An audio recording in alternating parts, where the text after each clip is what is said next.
السلام علیکم ورحمۃ اللہ وبرکاتہ۔ اعوذ باللہ من الشیطان الرجیم، بسم اللہ الرحمن الرحیم۔ یا ایھا الذین آمنوا کتب علیکم الصیام کما کتب علی الذین من قبلکم لعلکم تتقون۔ صدق اللہ العلی العظیم۔ رب اشرح لی صدری ویسر لی امری واحلل عقدۃ من لسانی یفقہوا قولی، ربی زدنی علما۔ اے لوگو جو ایمان لائے ہو، تمہارے اوپر روزے فرض کیے گئے ہیں جس طرح تم سے پہلے لوگوں پر بھی فرض کیے گئے تھے، شاید کہ تم پرہیزگار بن جاؤ۔ معزز حاضرین، گزشتہ سے روزے کے اوپر ہماری گفتگو جاری ہے، اور بار بار رمضان میں جو ہے اس مناسبت سے ہمارے سامنے بہت سارے مضامین، بہت سارے درس تدریس احادیث وغیرہ روزے کے تعلق سے آتے ہیں۔ اب چونکہ سلسلے واری گفتگو جاری ہے تو روزے کا ٹاپک آیا تھا، تو اس کو جو جاری کرتے ہوئے ہمارے سامنے جو گزشتہ بات ہوئی، روزے کیوں فرض کیے گئے ہیں اللہ تعالیٰ نے، اور اس کا مقصد کیا ہے؟ اب بندگی رب، تقوی، شاید کہ تمہارے اندر تقوی پیدا ہو، تو اس مقصد کے لیے اللہ سبحانہ وتعالیٰ نے روزے فرض کیے ہیں۔ اور یہ جو عبادات ہیں ہمارے، نماز، روزہ، حج، زکوٰۃ، یہ عبادتیں ہیں، ایسے ان کا اصل مقصد کیا ہے؟ بڑی عبادت، یعنی اللہ کی بندگی رب، تو بڑی عبادت کے لیے ہم کو تیار کرنا ہے۔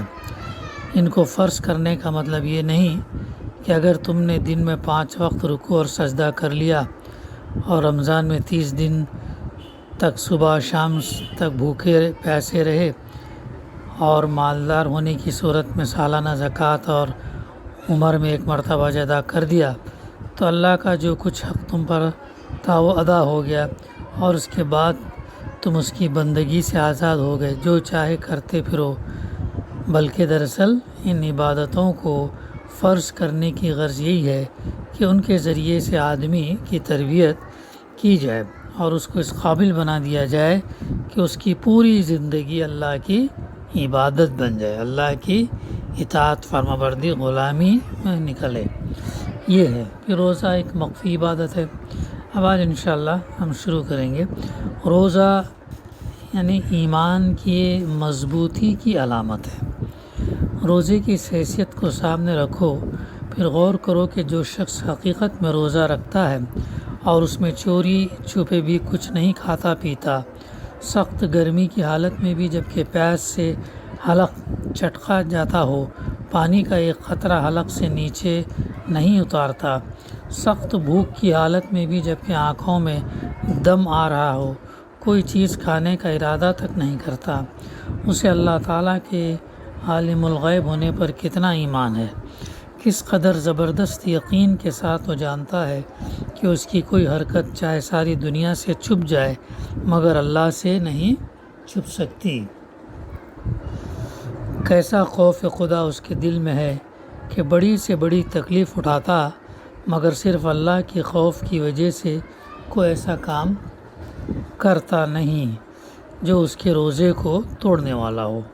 کس قدر مضبوط اعتقاد ہے اس کو آخرت کی جزا اور سزا پر کہ مہینے بھر میں وہ کم از کم 360 گھنٹے کے روزے رکھتا ہے، اور اس دوران میں کبھی ایک لمحے کے لیے بھی اس کے دل میں آخرت کے متعلق شک کا شائبہ تک نہیں آتا۔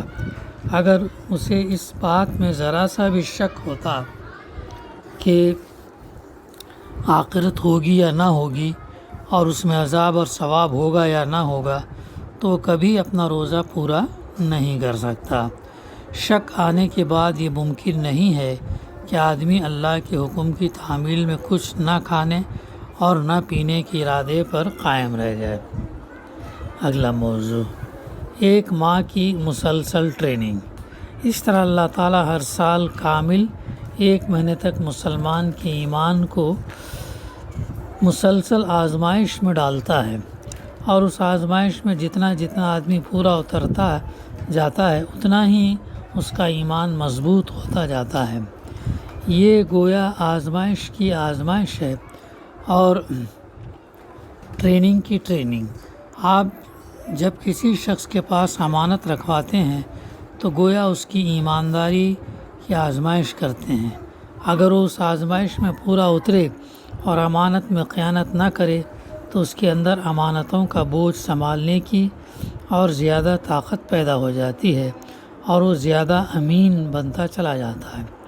اسی طرح اللہ تعالیٰ بھی مسلسل 1 مہینے تک روزانہ 14 گھنٹے تک آپ کے ایمان کو کڑی آزمائش میں ڈالتا ہے، اور جب اس آزمائش میں آپ پورے اترتے ہیں تو آپ کے اندر اس بات کی مزید قابلیت پیدا ہونے لگتی ہے کہ اللہ سے ڈر کر دوسرے گناہوں سے بھی پرہیز کریں، اللہ کو عالم الغیب جان کر چوری چھپے بھی اس کے قانون کو توڑنے سے بچیں، اور ہر موقع پر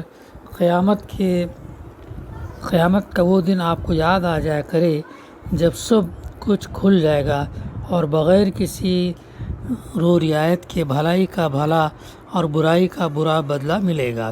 یہی مطلب ہے اس آیت کا جو میں نے ابھی شروع میں تلاوت کیا اور اس کی ترجمانی بھی کی۔ یا ایھا الذین آمنوا کتب علیکم الصیام کما کتب علی الذین من قبلکم لعلکم تتقون۔ اے لوگو جو ایمان لائے ہو، تمہارے اوپر روزے فرض کیے گئے جس طرح تم سے پہلے لوگوں پر بھی فرض کیے گئے تھے، شاید کہ تم پرہیزگار بن جاؤ، تقوی اختیار کرو، اللہ سے ڈرنے لگو اور اپنی زندگی امید اور خوف کے درمیان گزارو۔ یہ جو ایک مسلسل ٹریننگ دی جاتی تاکہ بقایا 11 مہینے جو ہے انسان اللہ کی مکمل بندگی میں گزارے۔ اگلا موضوع اطاعت کا طویل مشق۔ روزے کی ایک دوسری خصوصیت بھی ہے، اور وہ یہ ہے کہ یہ ایک لمبی مدت تک شریعت کے احکام کی لگاتار اطاعت کراتا ہے۔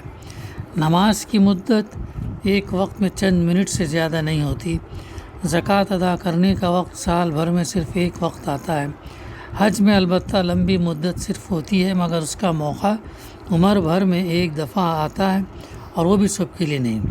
ان سب کے برخلاف روزہ ہر سال پورے 1 مہینہ تک شب و روز شریعت محمدی صلی اللہ علیہ وسلم کی اتباع کی مشق کراتا ہے، ٹریننگ کراتا ہے۔ صبح سحری کے لیے اٹھو، ٹھیک فلاں وقت پر کھانا پینا سب بند کرو، دن بھر فلاں کام کر سکتے ہو اور فلاں کام نہیں کر سکتے، شام کو ٹھیک فلاں وقت پر افطار کرو، پھر کھانا کھا کر آرام کر لو، پھر تراویح کے لیے دوڑو۔ اس طرح ہر سال کامل مہینہ بھر صبح سے شام تک اور شام سے صبح تک مسلمانوں کو مسلسل فوجی سپاہیوں کی طرح پورے قاعدے اور ضابطے میں باندھ کر رکھا جاتا ہے، اور پھر 11 مہینے کے لیے اسے چھوڑ دیا جاتا ہے تاکہ جو تربیت اس 1 مہینے میں اس نے حاصل کی ہے اس کے اثرات ظاہر ہوں، اور جو کمی پائی جائے وہ پھر دوسرے سال کی ٹریننگ میں پوری کی جائے۔